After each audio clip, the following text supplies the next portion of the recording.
Salve, salve, moçada! Sejam bem-vindos à continuidade da leitura do capítulo 6 do livro Ele se acha o centro do universo, da Wendy Berry.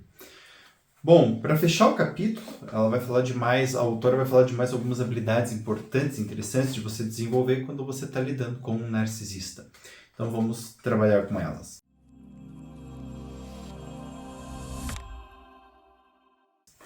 Promova consciência favorável ao fornecer feedback positivo. Oferecer um feedback positivo quando algo adequado é tão importante quanto confrontar o mau comportamento em seu relacionamento com o narcisista. E com qualquer pessoa, não interessa aqui.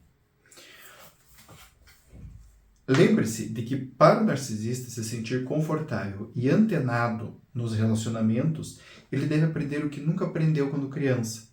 Que ele é bom por ser quem é, por baixo das camadas volumosas de brilho e lustro. Então, aqui a autora está falando o quê? Quando um narcisista tem um comportamento que é adequado, pedir desculpas, se importar com você, reconhecer um momento em que ele ou ela foi arrogante. Gente, para o narcisista reconhecer já é um ganho. O narcisista reconhecer e falar ou reconhecer e se comportar, fazer uma mudança de comportamento é um super ganho. Então, o que a autora fala é, reforce isto. Muitas pessoas falam, tá fazendo mais que obrigação. Daí, né? Isso ajuda? Não, isso não ajuda na relação. Então é importante sempre estar reforçando. Quando você reforça, você deixa pontuado para ele que quanto menos arrogante a pessoa é e quanto mais antenada com você ela está, melhor para os dois. Né? Você fica mais feliz e acaba se doando mais para o próprio narcisista. Integre seu melhor recurso, a compaixão. Então, em vez de... Ela fala aqui de um cenário meio difícil com um narcisista, né? E coloca assim, ao invés de você dar uma chapuletada nele, dar uma brigada, você faz uma pausa, respira e avalia suas emoções perturbadas para ver se pode lhes dar uma voz firme e sincera sem sucumbir àquelas 3 respostas típicas à ameaça. Né? Se você está perturbada demais para confrontar de forma empática, dê um tempo e se acalme. Então, aqui ela dá um exemplo. Ou seja, eu sei que você está zangado, mas a forma como expressa isso serve apenas para me afastar. Não penso que realmente quer que me afaste. Acho que você deseja me ouvir e que eu o ame. Só estou pedindo para você olhar para o que está por trás da raiva e me contar sobre a dor que sinto enquanto fico aqui com você. Então, aqui a autora está falando o quê? A compaixão, ela serve para você conseguir ver por detrás do narcisista adulto, né, super poderoso. Ela é esse olhar que é bem difícil de ter e exige muita paciência para a dor da criança que está ali por detrás. Né? Então ele exige um trabalho criativo, ele exige um trabalho de imaginação e ele exige um trabalho difícil com um narcisista, que é de conhecer essa pessoa. Porém, quando a gente consegue, a gente pode fazer esta leitura que a autora fez aqui. Então a compaixão é você mostrar que você entende os sentimentos que essa pessoa tem por detrás desta máscara de pessoa super foda que os narcisistas colocam. Crie para poder mudar. Então, mencionei que sem poder é difícil conseguir mudar o narcisista em sua vida. Nas cenas anteriores, a sugestão de que o relacionamento podia desabar gera poder. Né? Então, a ideia agora é como que eu crio poder dentro de um relacionamento. Aqui é importante entender que o objetivo do poder, gente, não é dominar o narcisista, porque isso é muito difícil. O objetivo aqui é com que você mostre para esta pessoa que a relação é feita de 2. Então, se eu vou te perder, você também vai me perder. E eu sou uma pessoa que é importante para você. Você pode até falar que não, mas eu sei que é. Porque você está comigo. E acabou. E se você não acha que eu sou importante, eu sei que eu sou importante porque eu tenho valor. Então, a relação comigo é importante sim, porque eu sou uma pessoa importante. Esse balanço de poder é muito importante, por quê? Porque os narcisistas se entendem como a última bolacha do pacote. E aí ele te ameaça com a perda dele próprio. Então você vai me perder, você vai acabar com a minha relação.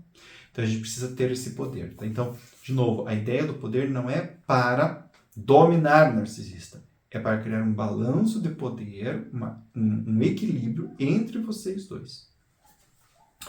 Regra da presunção implícita, que é mais conhecida como dar a alguém o benefício da dúvida. Você sugere ao narcisista que talvez ele nem sempre avalie o quanto suas palavras magoam e que você presume que ele realmente não pretende magoá-lo ou ser tão crítico, mas caso de fato tenha um impacto perturbador em você. Lembre-se, a maioria dos narcisistas não pretende realmente magoar, ao contrário, eles de forma míope buscam se proteger. Então aqui é uma forma de comunicação na qual você deixa claro, olha, eu sei que você não está querendo, né? Me ferir de verdade. Porém, você está. Pare porque isso machuca e eu não gosto.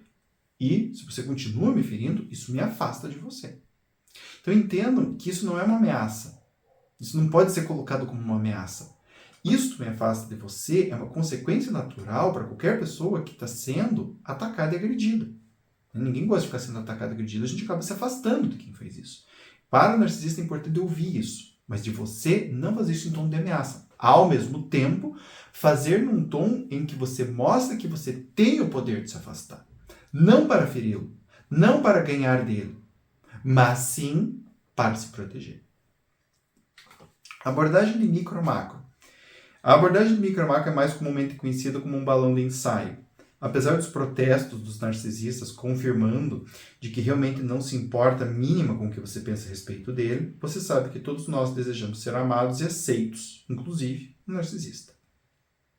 De forma empática, você aponta que o comportamento merecedor e autoengrandecedor dele é compreensível para você porque tem consciência das mensagens confusas que ele recebeu na infância. Em um momento era mimado, no outro privado e ignorado. Você lhe diz que sabe que ele busca obter status ignorando as regras e esperando a atenção especial dos outros. Porém, também explica que, embora tenha trabalhado arduamente para entender sua constituição e gostar dele o suficiente para abrir seu coração e até mesmo para perdoá-lo, os que não o conhecem desta forma podem vê-lo como arrogante. Eles não desejarão estar em sua presença e talvez não se preocupem o suficiente para lhe dizer a verdade. Isso aumenta o seu poder, pois ele não consegue se desviar da sua compaixão e sabedoria reconfortantes. Tampouco lidar com a dor da exclusão perpétua. Ou seja, o que a gente está falando aqui para fazer? Nós estamos falando neste momento que é importante que o narcisista entenda que você o entende. Mas que não é o fato de você o entender que vai fazer que o mundo inteiro o entenda e que isso que ele está fazendo é bom de alguma forma. Ele precisa entender que isso é inadequado, ele precisa entender que isso é ruim, ele precisa entender que isso causa mal. Quando o narcisista entende isso, mudanças podem acontecer. Essas mudanças são importantes. Muito bem. Continuando. Intervalos de tempo. Para manter o poder com o narcisista, você precisa ser ouvida. Se estiver em um estado elevado de raiva, à beira de um desabafo tóxico, ou de se retirar, você precisa de um tempo para se acalmar e desconstruir os eventos precipitadores que o levaram ao limite, para poder maximizar seu potencial de ser escutado. Então, não grite, não surte, não vomite as coisas em cima do narcisista, porque isso não adianta absolutamente nada. Então, respire, use o teu cartão de esquemas, que ela fala no livro. Talvez eu não tenha falado nos vídeos, mas a autora traz isso nos vídeos. Então use os cartões de esquema para lembrar quais são os esquemas seus que estão sendo ativados, o que você pode fazer para fazer uma mudança em relação a isto. Tá?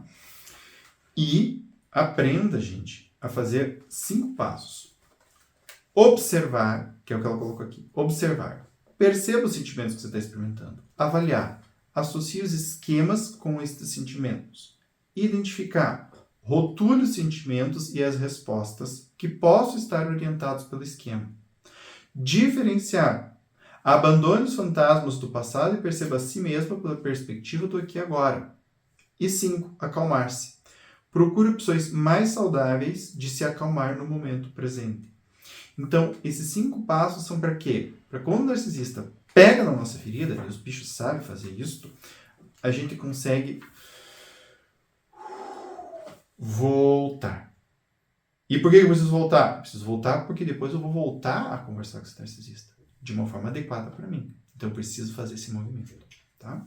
Por fim, você também pode fazer a distração, né? Técnicas de distração, como escrever uma poesia, escutar música, fazer palavra cruzada, organizar teu armário, fazer uma lista de fazer, cantar, meditar, enfim, né? Tudo isso são coisas que você pode fazer para se distrair da emoção que você está sentindo naquele momento, para depois voltar e conversar com o narcisista de uma forma adequada.